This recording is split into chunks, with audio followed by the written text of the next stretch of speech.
What's going on, bottom line viewers? It's Mitch here, back with another NFL record prediction. In this video, I'm going to break down the Los Angeles Rams record for the 2021 season, giving you a preview of the schedule, each matchup that I like, each matchup that I don't like, breaking it down, giving you my analysis pick by pick. Before I give you that record prediction for the Rams in 2021, make sure that you do Gronk spike that like button. Don't forget to subscribe to the channel for more bottom line view videos and record predictions just like this. And let me know in the comment section below how you feel the Rams will do this season.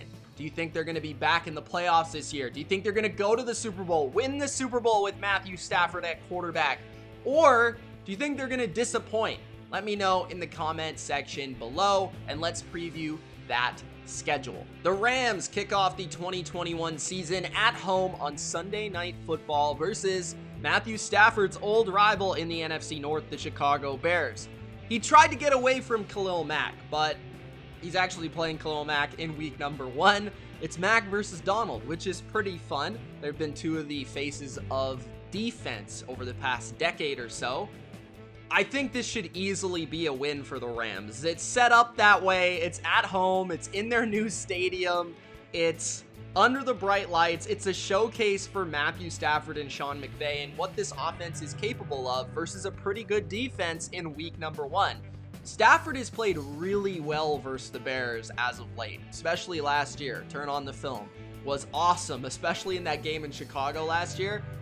Fantastic. I think he'll carry that into LA this year and really have an awesome week 1 performance where he puts on a showcase. So I think the Rams will be 1-0. Whether it's Andy Dalton, Justin Fields, I don't think the Rams defense will have much of a tough time in week 1. Now week 2 is a little bit of a different story. It's a tougher game on both sides of the football. Colts have a solid defense and a pretty interesting offense with great coaching behind both units. They have an excellent offensive line, and it will be the matchup of Quentin Nelson versus Aaron Donald in this game.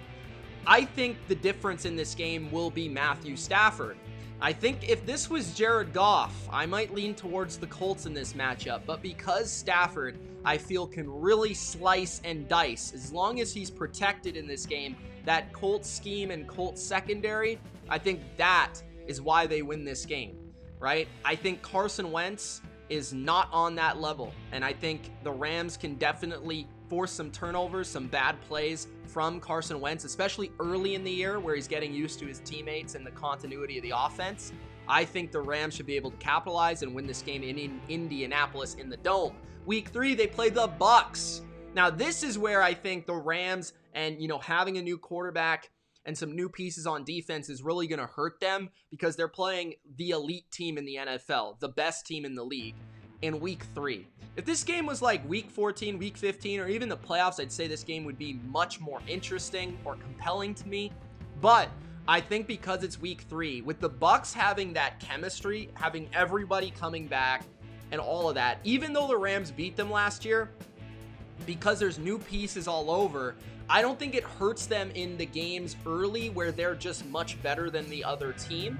I think it hurts them versus Tampa Bay because they are not as good, not as talented as Tampa Bay. And I think this is where the Bucs defense, that pressure of that front four, could definitely give the Rams a tough time on offense.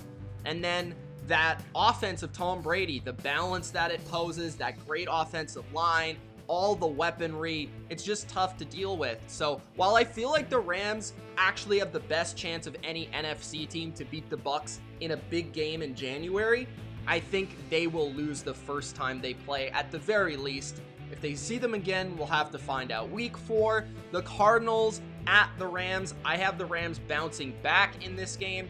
I think they'll beat the Cardinals the first time they play them, and I think the Rams match up fairly well with the Cardinals as a whole, but I do ultimately expect them to lose the Monday Night Football game. I think that's just a tough spot. When you go to Arizona, a rival's house who's pretty talented in their own right, on a Monday night, under the lights, it's tough. And it's tough to beat Kyler Murray with that that hybrid, incredible ability to make plays out of nothing. it's tough to beat that twice. Even when you play better than the other team, he can still pull out some plays. DeAndre Hopkins, J.J. Watt, Chandler Jones, they have too many studs to really beat them twice in a year, in my opinion. Okay, so number 5, week 5, I should say, they play the Seahawks in Seattle. I'm actually hoping I can go to this game. I probably won't end up going to this game, but I want to. But the Seahawks, Thursday Night Football at home. I'm going to go with Seattle. Again, guys, it's another game versus a division rival on a spotlight showcase on the road. I mean, that's just tough in Seattle especially. Like, this is a different animal from Arizona. Seattle is loud. Seattle is feisty. Seattle is just tough on prime time. It's tough to win there because the fans are so frigging crazy. And of course, Russell Wilson gets up for these games. I think there's a little bit of a revenge factor here for the Seahawks. So I think Seattle will beat the Rams once, but I do feel the Rams match up well with Seattle. They'll ultimately beat them at least once this year because of that ability to pressure Russ, that ability to cover DK Metcalf with Jalen Ramsey. And now you throw in the element of Stafford versus this secondary where he should really have big games. So I think for Seattle to beat them on that Thursday, it might just be a little luck, but I think the Rams should beat them at least once. Week 6, they play the Giants in New York. This is a game that I actually expect they will drop, okay? I think they're going to lose this game. They almost lost to the Giants last year. The Giants since then have gotten a lot better on both sides of the football. They've added to the secondary, they've added to the offense, specifically the wide receiver position, and I think the Giants match up really well with the Rams. The ability to go to a plethora of wide receivers, the ability to stay balanced with Saquon, Daniel Jones' ability to make big plays down the field or run if he has to. The defense has a really strong interior defensive line, which could test the Rams' offensive line, and they have good enough corners where they can match up on the perimeter. So I think the Giants, when you're going from LA to New York, it's like a sleepy trip. It's long distance. It's that travel. I think that is really a tough challenge, especially after playing, a really chaotic, intense division game on a Thursday night. Now, luckily for them, they have that extended rest period where maybe they could make their way to New York a little bit earlier, which should help them. But I actually like the Giants matchup here, and I think they'll pull it off this year. They were unable to do it last year, but it was really, really close. So week 7, they'll get back on track. They'll destroy the Rams. Now, this is the fortunate part about the Rams schedule. After a really tough stretch where they play the Colts, the Bucks, the Cardinals, and the Seahawks, and the Giants in New York, they play the Lions and the Texans, the 2 worst teams in the NFL. They'll bounce back huge. The first game, obviously, Stafford is playing his old team, his old franchise, the Lions. He's going to tear them apart. And then week 8, they're going to destroy the Texans. Week 9, they play the Titans. I think they match up fairly well with the Titans because they have Jalen Ramsey to match up on A.J. Brown, and they have a good front 7 to stop Derrick Henry with some speed sideline to sideline. And then, of course, they have a veteran quarterback, some good receivers, where it's going to challenge that pass defense, which is their weakness in Tennessee. Week 10, they play another game on Monday, another primetime game on the road versus a divisional opponent.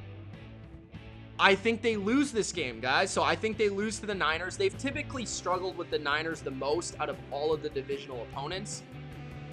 They've had their challenges with the Seahawks at times, but really it's been the Niners that they swept them last year. I believe they swept them the year before, or at least it was, more favorable towards the Niners. I just look at the Niners and Kyle Shanahan and what he can do offensively, and it really throws the Rams defense through an absolute loop. And then what they can do from a defensive perspective has really given fits to Sean McVay. So the Niners seem to have the number of the Rams. I don't think they'll sweep them, though. I think the Rams in week 18 will win that game, which I think will actually be massively important come the end of the year, which I think could determine the winner of the division. Week 12, they play the Packers. I actually think they're going to beat the Packers in Lambeau Field. This is after a bye week. They have another week to prepare. I think Sean McVay learned from the playoff experience. I think Stafford being the quarterback instead of Goff in Lambeau will be, obviously he has experience playing in Lambeau. And then I just think Aaron Donald is going to be a little pissed off because he missed that game in the playoffs, basically. He barely played. So I think the Rams have something to prove in that game. Coming off their bye week, I think they'll be able to win that game. I think they'll stomp the Jags, and then they play the Vikings and they play the Ravens. So these are two tough games. I currently see them winning probably both games. I could see them dropping one of the games, but I ultimately have them winning both games. I think they can take advantage. McVay's system, those receivers, and Stafford, that passing game can take advantage of the Vikings secondary, right? I think they have a good enough defense to slow down the Vikings offense enough, especially a D-line, with Aaron Donald at the helm, where they can get pressure on Kirk Cousins in key situations. And then versus the Ravens, that one is a little bit more, I'm not really sure how it would play out. But I do think the Rams' ability to be balanced on offense would be something that would be difficult for the Ravens to handle, especially that outside zone running game where it's really stressing the perimeter of a defense and the ability to set the edge, where the Ravens are, a little bit more big and they're looking to stuff the run up the gut more so than really protect that edge. So I think the Rams could expose that and move the football that way and then work their play action off of that. But it will be a challenge to defend Lamar Jackson for sure, especially in his building. So that's the way I see it for the Rams. I see them around anywhere as good as 13-4 and as bad as 10-7. That's about as bad as I can see them being. I think the combo of McVay and Stafford has a very high floor. I think their floor is absolutely the highest in this division. Their ceiling is probably not the highest, but their averages probably make them the favorite to win this division. They still have a good defense, although I think it will decline a little bit this year, and they definitely will have a better offense. I think that's something that people are missing about last year. Their offense wasn't very good last year. It had their games, but it wasn't very good, and a lot of that was because of the quarterback play. So I expect that to be much better this year, and I expect them to capitalize and expect them to be back in the playoffs as one of the top seeds in the NFC. Currently, I have them winning the NFC West. Let me know in the comment section below what you guys think. Do you agree with me? Do you disagree with me? And let me know the reasons why. It's Mitch. Thanks for watching. Peace.